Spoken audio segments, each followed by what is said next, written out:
Welcome back to Tackett's Mill Farm.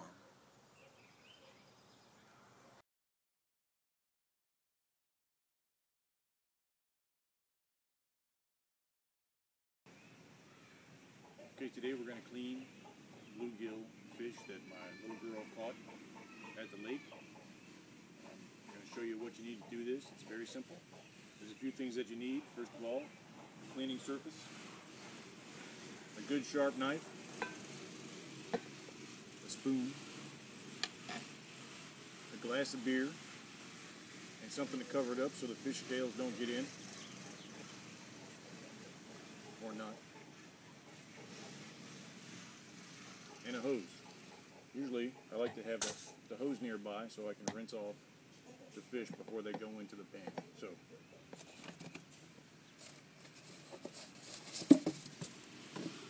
oh yeah, we also need a bag for heads and guts. I usually double bag it because then when we throw it in the trash can, I don't want the cats digging in there. So, take a nice, good-sized bluegill, and here's the thing to remember. You're going to cut this bluegill right behind the gills, then you're going to come back and cut behind this fin, because there's meat down here that you don't want to waste.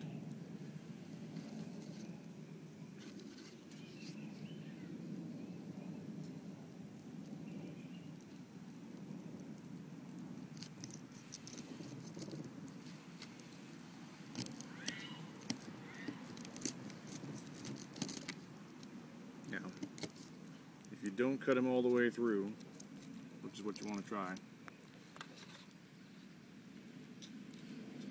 then you'll be able to pull off a bunch of the innards with his head.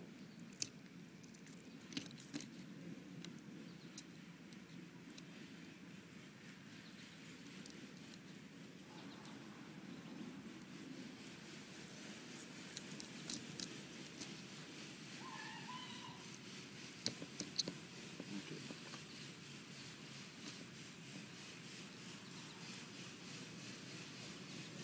And that's kind of where we wanted to go.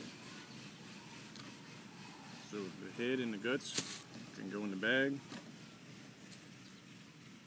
And what you have down here is a cavity where all the innards insides are. So you stick your finger down inside of there and get it all loose, and you can scoop it out.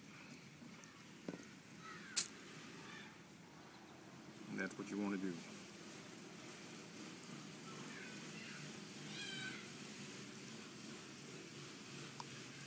All that stuff out of there. Now,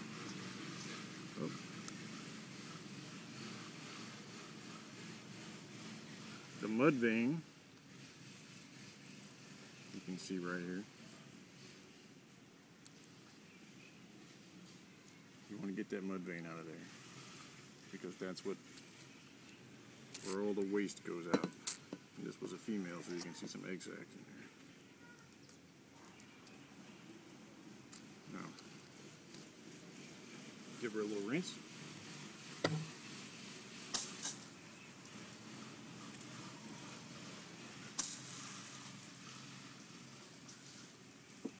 Now, you're going to scale it with your spoon.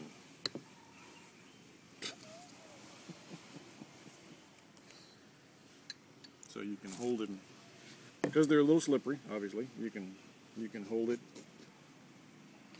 with your knife if you want to, until you start to get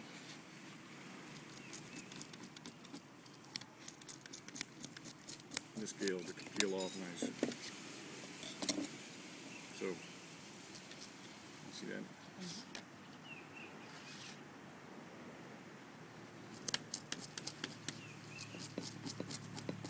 You want all those scales off. Make sure you get up by the spine. You're going to leave that spine on, because when you cook it, I'll show you later, you're going to use that spine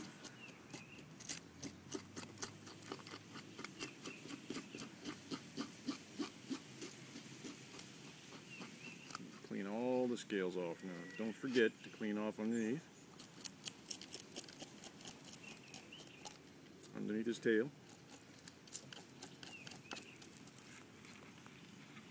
And on top of his tail.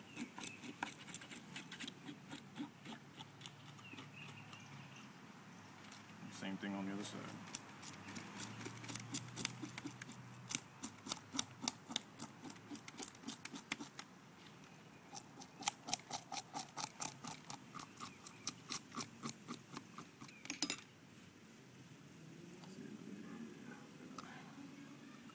Spine left there from that fin. You don't want that there.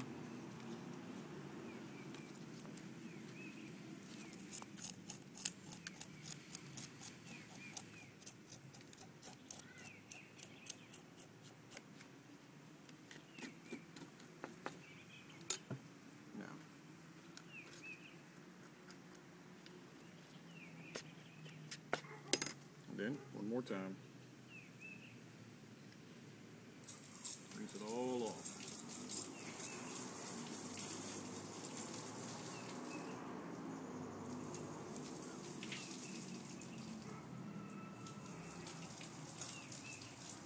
And then,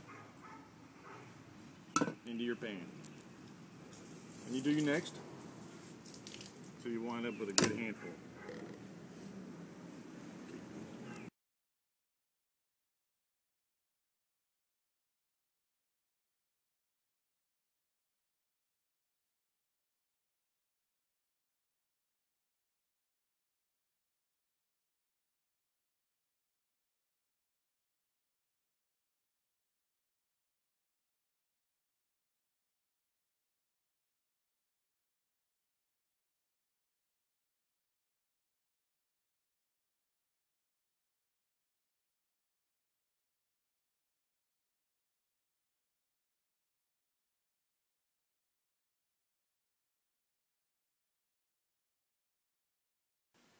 Alright, now that we got the fish ready to fry, we're going to make the fish fry batter.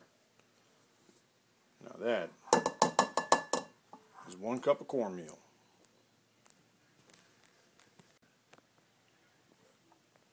1/3 of a cup of all-purpose flour. Now, there's a whole bunch of different types of seasoning that you can add, but my favorite is the Harley's. So I'm going to add some Harley's. I wish I could tell you there was some sort of scientific mixture, but there isn't. Next, we're going to make the egg wash. Okay, we start with 1½ cups of milk. Now, of course, this is all dependent upon the number of fish that you're frying.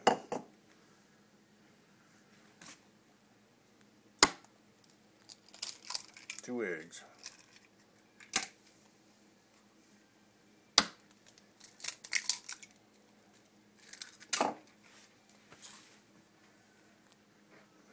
Now, you're going to want to whisk this really well. Oops, somebody must have poured some beer into my batter accidentally.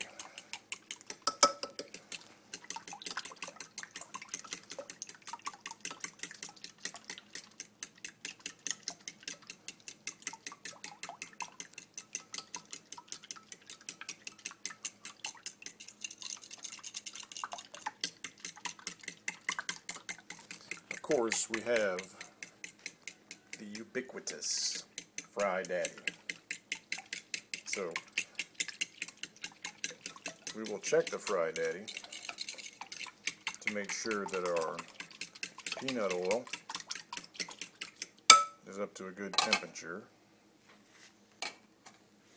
by taking some of this batter and dropping it in there. See what we get. It's making happy noises, but it's not quite ready. So, we'll get the fish. Okay, now we take our pan fish.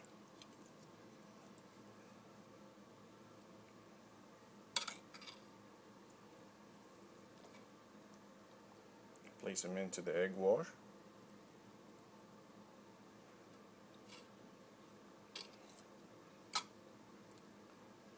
Let them soak for just a second.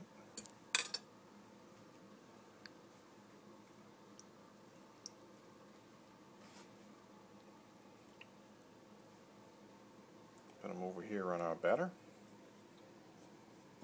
Batter them up real good. Don't be afraid to fill that gap with batter now.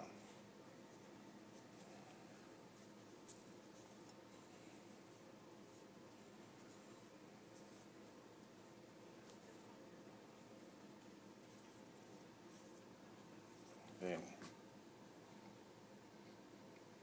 drop them in the grease. Yes, sir.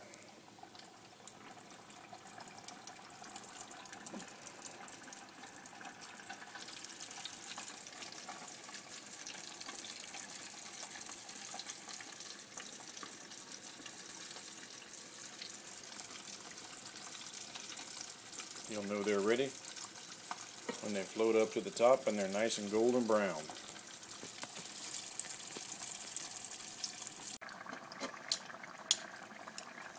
Okay, they're looking pretty good.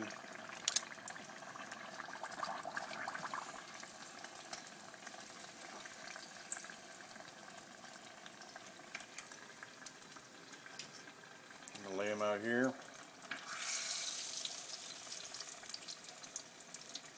Let them drip just a minute.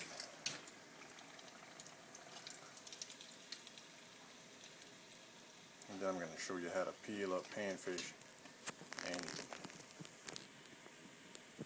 Sarah's going to show us the right way to peel the panfish and eat it. So first you take the top fin off. And you see how it all comes off in one piece. And then you stick your finger down inside. And you take the rib cage off. You see how it splits the meat down the center.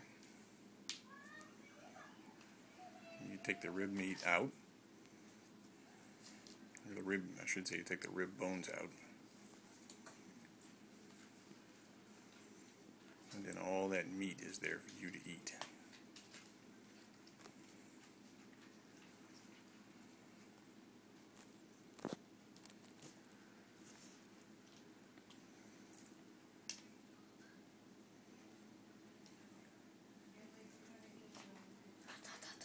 It's hot, huh?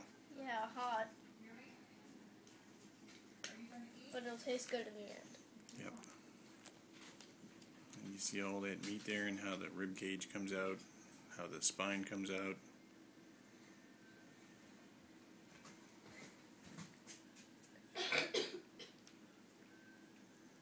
There you go.